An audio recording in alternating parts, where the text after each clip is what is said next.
গেল বিজয় দিবসের দিন জাতির উদ্দেশ্যে দেওয়া ভাষণে প্রধান উপদেষ্টা ডক্টর মোহাম্মদ ইউনূস জাতীয় ঐক্যমত্য কমিশন গঠনের সিদ্ধান্তের কথা জানিয়েছিলেন। এরপর গেল বুধবার ডক্টর মোহাম্মদ ইউনূসকে সভাপতি করে ৭ সদস্যের জাতীয় ঐক্যমত্য কমিশন গঠনের প্রজ্ঞাপন জারি করা হয়।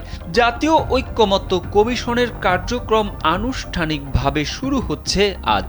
কার্যক্রমের শুরুতেই কমিশন বৈঠক করবে বিএনপির সঙ্গে। ৬ মাস মেয়াদী এই কমিশন পর্যায়ক্রমে দেশের অন্যান্য রাজনৈতিক দলগুলোর সঙ্গে বৈঠক করবে।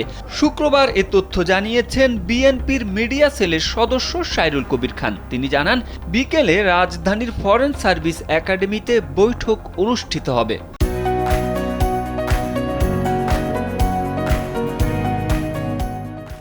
বেলা ৩টায় প্রধান উপদেষ্টা ডক্টর মোহাম্মদ ইউনূসের নেতৃত্বাধীন কমিশনের সঙ্গে অনুষ্ঠিত হতে যাওয়া বৈঠকটিতে বিএনপির প্রতিনিধি দলের নেতৃত্বে থাকবেন দলের মহাসচিব মির্জা ফখরুল ইসলাম আলমগীর। মূলত সংস্কারের জন্য গঠিত কমিশনগুলোর সুপারিশ বিবেচনা ও গ্রহণের জন্য জাতীয় ঐক্যমত্য গঠনে রাজনৈতিক দল ও শক্তিগুলোর সঙ্গে আলোচনা হবে।